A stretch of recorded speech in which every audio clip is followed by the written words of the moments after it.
Hello everyone, Kitchen here, back with another Beyblade review, and today we're going to be reviewing the everyone's favorite metal dragon, Bloody Longinus.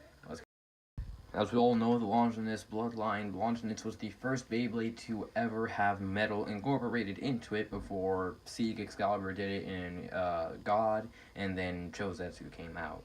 Because Lost Longinus or Luinor, he did not have a pre-evolution to it with like even one little metal dragon head. It only ever came out as a dual layer, and was also the first to have a sort of semi-number disc, because it had 9, but it wasn't number 9, it was just N for 9 instead. And then, okay, so let's get to it. Now, we do have the Bloody Longinus layer as a Chozetsu, which has the 5 dragon heads instead of 4, like that of Nightmare Longinus. Because even then, Nightmare Longinus was pretty good as a Beyblade before Chozetsu came out. So, the main deal is that although the main layer doesn't have too big of a gimmick, except for like the way it is designed, it's made for some good uppercut attacks, like so. Like when it leans down, it can probably get a bay around here and let the metal hit. But that's not always the case no more. Let's just hit these parts here, to where the sort of wings or flames of the dragon head is. And you've got this dragon head here, but this is plastic and it's not metal. And the teeth are pretty decent and good. I always love that purple. But, so it is a pretty good Beyblade, and I have seen it for defensive combos, because this is a pretty good one for defense. I can see it because of how it is. Next, you've got the 13 disc, which in left spin, these parts here are the biggest, are really big blades that can be used directly for attacking, or can be used for other combos as well, like an Archer Hercules. Probably because of the blades here, I can see them like cutting through the wind and stuff like that. I think that's what they were going for, and it's pretty good. It's like a decent, like it's got a decent amount of weight. It's around, it's not as heavy as 11 and not as light as 12. It's sort of like an in-between. It might be a bit, I actually think it's like a bit heavier than 11 is. Then next we have Jolt, which is a short spiral that has rubber, because the purple parts here, here, and here are all made of rubber, and it's sort of like the Galaxy Pegasus performance tip, because the Galaxy Pegasus and El Drago had rubber and metal performance tips that were both in a spiral way, and both spun in the opposite direction of said spiral.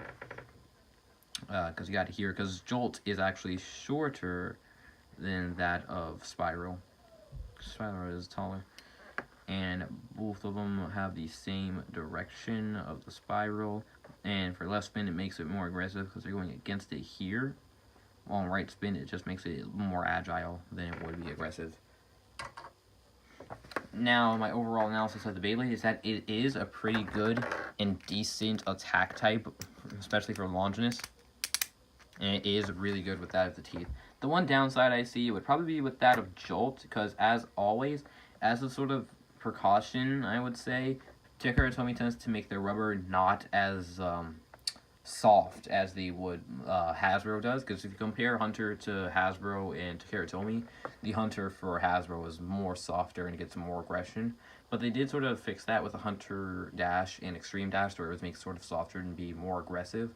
But it wears down faster, so they don't have it like that. But you can still feel the rubber, and it is still pretty aggressive.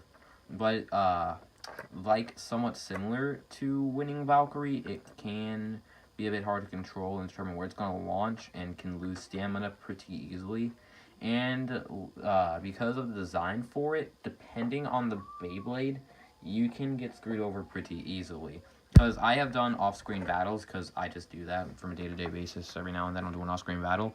Going against a Beyblade like with God Valkyrie, these parts will consistently hit and trigger the spring gimmick, meaning that Longinus can't get a whole lot of damage to Valkyrie. And on multiple occasions, God Valkyrie would have, and did, win the battle.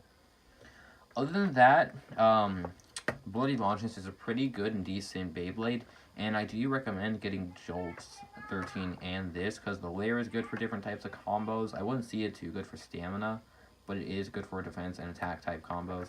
13 is a pretty decent or somewhat decent disc, and Jolt can also be pretty effective depending on how you use it, if you want to use it for other left spin bays or for a right spin, however you want to use it. So it's a pretty decent Beyblade, and I'd say it is pretty much worth buying, sort of. I hope you guys enjoyed the video. Like and comment section below. See you guys. Peace out. Wash your logs and do whatever you have to hit that like and subscribe to show your support for the channel, especially if you're new. Peace.